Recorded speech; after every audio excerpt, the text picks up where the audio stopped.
हर एक के अंदर कोई ना कोई स्ट्रेंथ है, कुछ ना कुछ है, बस उसको ढूंढना है।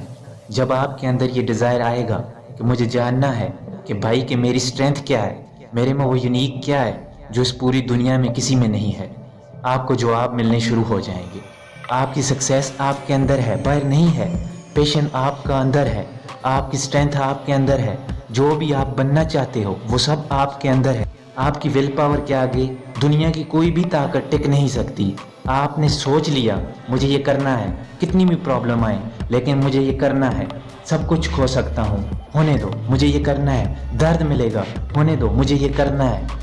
आपको पता होगा कि अगर मैं ये कर सकता हूँ तो मैं वो भी कर सकता हूँ, मैं ये भी कर सकता हूँ, मैं ये भी कर सकता हूँ, मैं वो भी कर सकता हूँ, मैं सब कुछ कर सकता हूँ। अगर आपके अंदर लड़ने की स्पिरिट है तो आप जीत लोगे। अरे मिलेगा भाई, इतना मिलेगा जितना आपकी सोच भी नहीं हो सकती। खिलाड़ी तो बनो, अपने फील्ड के पक्के खिलाड़ी तो बनो। एक तरफ है जो आप करना चाहते हो, जो आप बनना चाहते हो, और दूसरी तरफ है जो ये दुनिया आपसे करवाना चाहती है। अपने आप को बोलना है अगर मैं कुछ ठान लूँगा तो मैं वो कर सकता हूँ। फेल होने के बाद भी मेरे अंदर करंट है कि मैं आगे बढ़ता रहूँगा, मैं हार नहीं मानूंगा। तो जब मैं इतनी बुरी सिचुएशन से ऊपर उठूँगा तो मैं क्या ही हूँगा।